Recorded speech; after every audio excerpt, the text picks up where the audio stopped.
someone who's not familiar with Parts Canada, help explain what you're all about.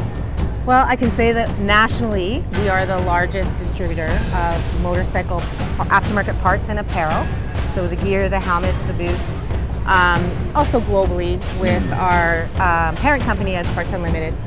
So we supply the retailer. So if you're looking for something, you're seeing it online, you're going to a retailer, we're providing those parts to those retailers that our consumers shop at. So when we come to the motorcycle show like this one, we'll look around here and we'll not only see Parts Canada, but you'll see those manufacturers you were talking about. Exactly. So we even bring sometimes their representatives so that their specialists can come and talk about the product. Answer questions. And answer the questions. So the consumers that are here have seen this online, they've seen this in catalogs, they've seen this in photographs.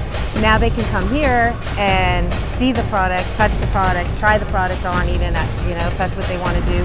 But mostly they can talk to our reps who are knowledgeable about the product. And we're not trying to sell one specific thing. We're just trying to educate everyone and help them make informed buying decisions. And that's why we love Parts Canada. Thanks, Laura. Thank you.